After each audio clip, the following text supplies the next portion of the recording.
Some Shelley to show you now, a cake plate, beautifully moulded, an early one I think. Harebell is the design, we'll show you the marks in a minute.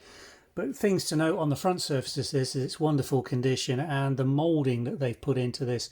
Can you see it? The shadows here, particularly in the light box, pick it up really well. Beautifully eared, moulded handles on either end, and then circumferential pattern blockwork with those harebell designs from Shelley all the way around. Quite a shallow cake plate, good flat surface area for use. There's the marks we talked about earlier, Harebell 13590, and we think this is an early piece because of that moulded detail. The later pieces were a lot plainer from Shelley, so we think date wise a nice early piece. We'll do the research and that will be on the website listing.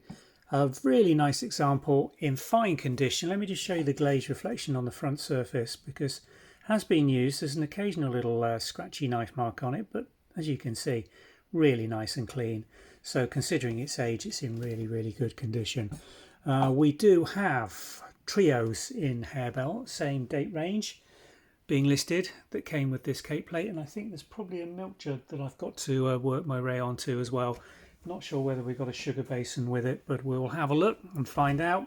So do have a search on the website and do a search on Shelley Harebell. Should pick up any pieces that are currently on catalogue and being listed along with this cake plate. Link below will take you through to the website listing where you can find all the details, measurements and pricings for this particular piece. Thanks for watching.